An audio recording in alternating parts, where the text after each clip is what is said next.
مشاهدي قناة ماذا لو، نرجو دعمنا بالاشتراك وتفعيل زر الجرس ليصلكم كل جديد.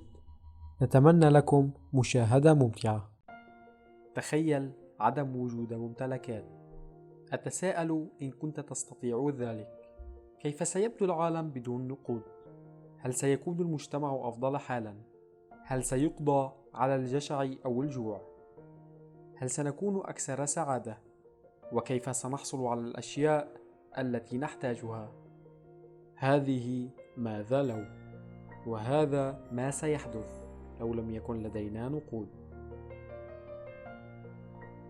دولارات، سنتات، مدخرات وديون، شئنا أم أبينا هذا هو مجتمعنا اليوم. لكن الأمر لم يكن دائما على هذا النحو. منذ عدة آلاف من السنين كنا نوعا من الصيادين وجامعي الثمار، حتى بدأنا في تجربة الزراعة وتعلمنا كيفية زراعة طعامنا. توقفنا عن الحركة واستقرينا في تشكيل مجتمعات منظمة. أصبحت الحياة أسهل، ولكننا ما زلنا نريد أكثر مما كنا نريد. لذلك بدأنا في المقايضة.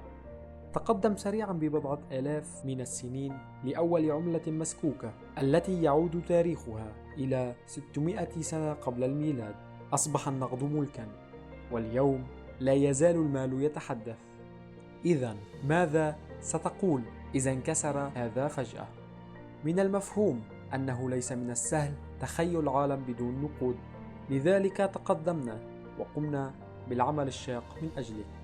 هنالك شيء واحد مؤكد، وهو أن النهب والجريمة سيرتفعان. البشر لديهم احتياجات، نشعر بالجوع ونشعر بالبرد ونشعر بالغيرة. عادة ما يبقي القانون والاقتصاد هذه المحركات تحت السيطرة، ويحددان ما يمكننا تحمله وما يمكننا التخلص منه. لكن فجأة فقد كل شيء قيمته، ومهما كانت وظيفتك مراقبة البضائع أو الحفاظ على النظام، فلم يعد لديك أي حافز للقيام بذلك. فلا أحد يريد العمل مجانا، وبدون رواتب نفقد خدمات مهمة.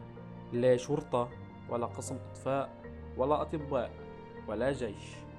وماذا عن التكنولوجيا؟ القوة ليست مجانية، والشيء نفسه بالنسبة للخدمات الخليوية والإنترنت. لذلك سيلقى عالمنا في فوضى مظلمة. في ظل بقاء السيناريو هذا سيكون أصحاب الأسلحة أكثر إنصافا، وسيكون من مصلحتهم أن يتحدوا معا للمطالبة بحصة أكبر من الموارد. مع تشكل البشر في فصائل، يمكننا بالفعل أن نبدأ في رؤية تكرار المجتمعات القديمة.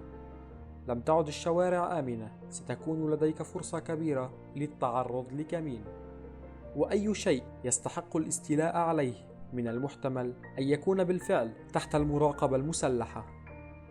لذلك سيؤسس البشر مجتمعات ثابتة في مواقع محصنة. قد يرسلون فرقا لمداهمة المجتمعات المجاورة أو لإقامة شراكات مع الجيران. سيتعين علينا إعادة تأسيس نظام المقايضة، إلا أنه من الصعب القيام بذلك في هذا المجتمع الحديث. فقد كانت الحضارات القديمة تحتوي على عدد أقل من السلع، مما جعل التجارة العادلة أسهل. ولكن نظرا لأننا معتادون على العديد من السلع والخدمات المختلفة، فقد يكون من الصعب تحديد سعر صرف مناسب. إنها ليست مجرد مسألة تجارة التفاح بالبرتقال. وكيف يمكننا الادخار للمستقبل إذا كان لكل شيء في السوق مدة صلاحية؟